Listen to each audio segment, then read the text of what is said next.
Okay, I'm going to work through the second Dynamics benchmark review, and this is for 2019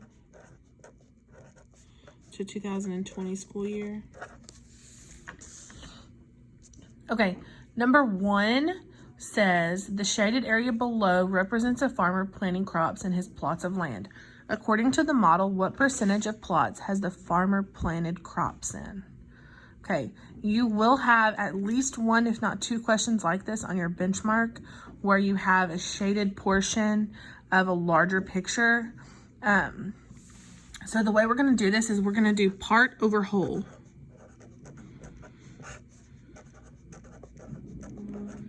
And what I mean by that is we're going to take a look at how many are shaded, the part that are shaded, out of the whole or the total number of blocks.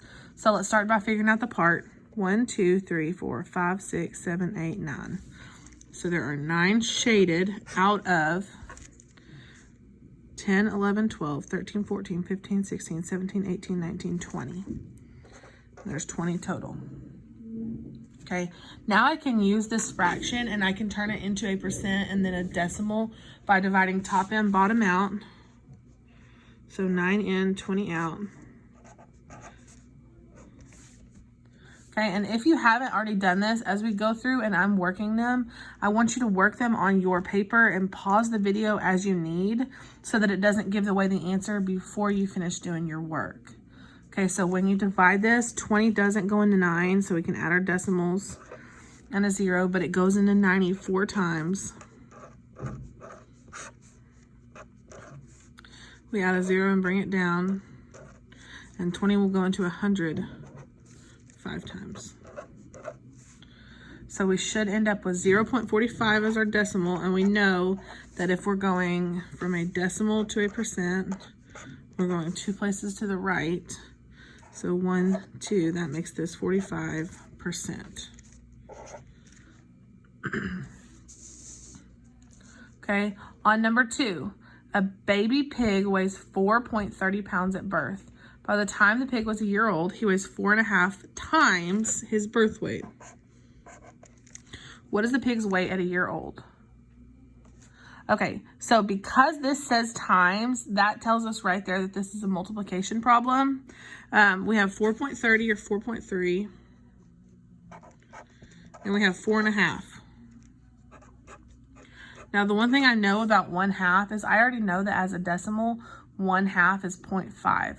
So I'm going to change this to 4.5, and then I can multiply the 2 of them together.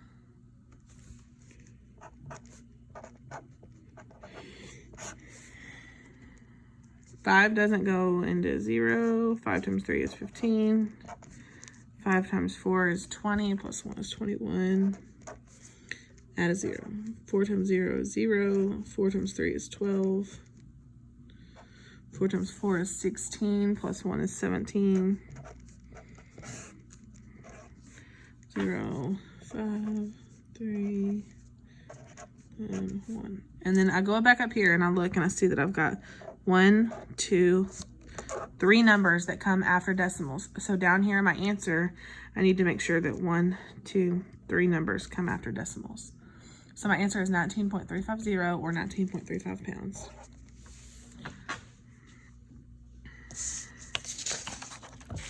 All of these questions, there will be questions similar to them on the benchmark. We actually made this review based on what the questions on the benchmark were. So if there was a question that has pages in a book and then we're given different ones, we took and we gave you another problem with pages in a book with all the different questions. That way, if you know how to work this review fully, you should have no problem working the test. So on number 3, it said, John traveled 200 miles in 5 hours. What is his rate in miles per hour? And those of you that remember when we talked about unit rate, we talked about the fact that per means divide. So this would literally mean miles divided by hour. Okay, so that's how we're going to set it up. We're going to set up our 200 miles divided by 5 hours. And 5 will go into 24 times. I'll go to 0, 0 times. So we should get 40 miles per hour. On number 4, Pam, Kayla, Steve, and Casey were reading a 300-page book. Pam read 66.66% of the book. Kayla read half the book. Steve read 0.53 of the book. Casey read 180 pages. Who read the least amount of pages? Okay, there's a couple different ways you can work this. So if you didn't work it the same way that I'm going to work it, that doesn't necessarily mean you got it wrong. I'm just going to show you the way that I think is the easiest and the way that would be the easiest to work it on your benchmark. So I think the easiest way to do something like this, because of what we're given here, is to make it a decimal. And what I mean by decimal is the decimal is going to represent the part of the book that they read. The reason I say this is because when I look at this, I know percents and decimals are easy to convert. I know that I already know the decimal for 1/2, and I already know the decimal for Steve. So really I would have one that I had to work. The other ones I would kind of already know. So Pam read 66.66% of the book.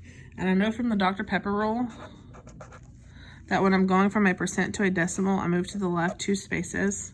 So I can take my 66.66% and I can move that decimal back 2 places and get decimal 66.66. Then Kayla read half the book, and I happen to know off the top of my head that 1/2 is 0.5, and you should as well. If you do not, you could divide top and bottom out and you would still get decimal 5. On Steve, it says Steve read 0.53 of the book, so that's already given to us in decimal form. And then Casey read 180 pages. The way it works when you're given pages is a little different because you have to actually take the pages and use that to create your fraction. So again, we're going to go part over whole with the part being what he read. So we're going to do 180. And we're going to do it out of 300 because that was the total number of pages. Okay, then we can turn this into a decimal. You can either divide like this and do 180 in and 300 out. You could also simplify it first and then divide if you wanted to. That does make it a little easier. But because 300 isn't that difficult to work with, I'll just leave it like this. And I'm going to write my multiples out.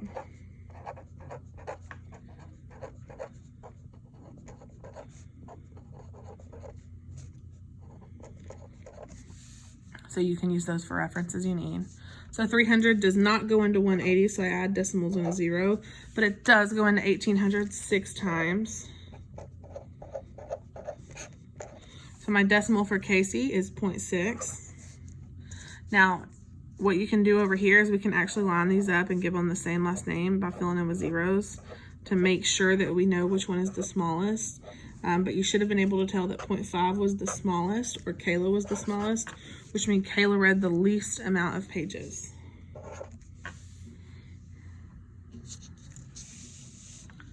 Okay, number 5.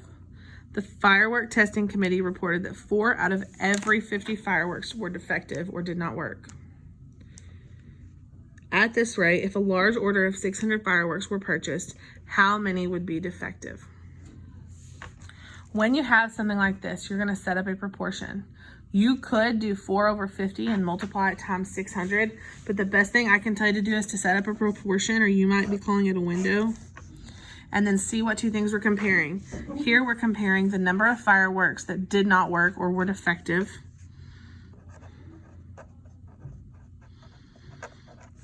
with the total, okay? We're not comparing it to the number that worked, we're actually comparing it to the total overall. So 4 out of 50 if 4 out of 50 were defective, that means the 4 did not work, but the 50 was the total. So I'm going to put the 4 up here with defective, and I'm going to put 50 with the total. Then it says, at this rate, if a large order of 600 fireworks were purchased. So that means 600 is my new total. And now I can cross multiply and divide. So I'm going to do 600 times 40. 600 times 4. And I got 2,400. Now I can go back and divide by my 50.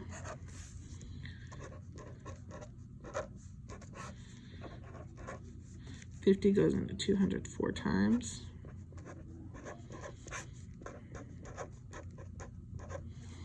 And it goes into 408 times. So all in all, 48 would be defective. Number 6.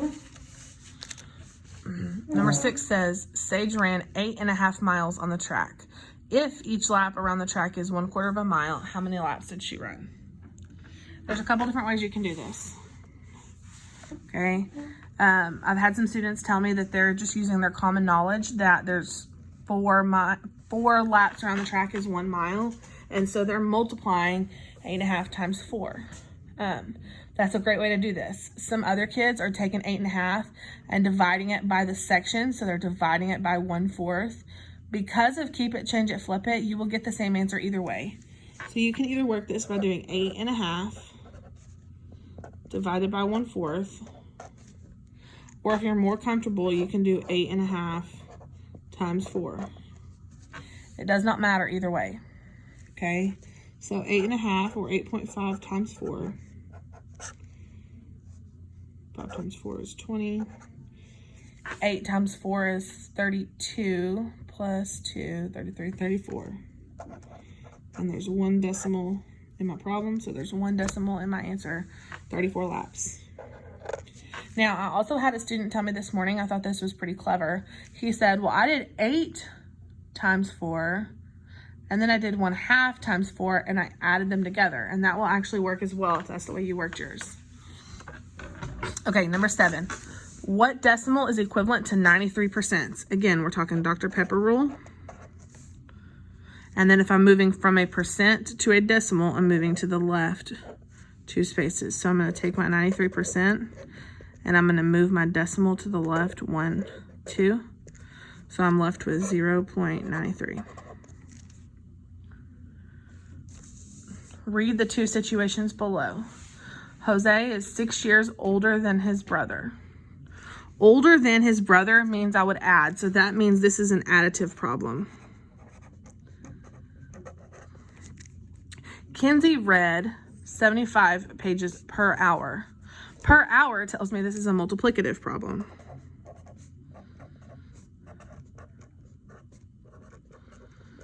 And because I know how to sort the difference between those, I can look at these answer choices and just kind of figure out which one matches what I wrote up here. And the answer should be B. 1 is additive and 2 is multiplicative.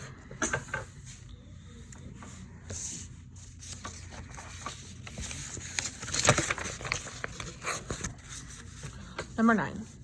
Miss Todd divides 12 cans of soda equally among 10 students. How much soda does each child receive? Never cut your friends. Remember, that means people cannot go on top. They must go on bottom. That means I'm going to put the 10 students on bottom and the 12 cans of soda on top. Now, I could divide this, but these don't give me my answer choices in decimals. They give them in fractions. So I'm going to simplify down by dividing both of these by 2 and get 6/5. When I look over here, 5/6 is not the same. That was a trick. 1 and 1/5. Is this the same as 1 and 1/5? Because it is improper. Well, we can do our 1 and 1/5. We can do Texas. 5 times 1 is 5, plus 1 is 6. So yes, this should be the same as 6/5. 7/8 is not the same, and 1.5 is not the same. So my answer is B.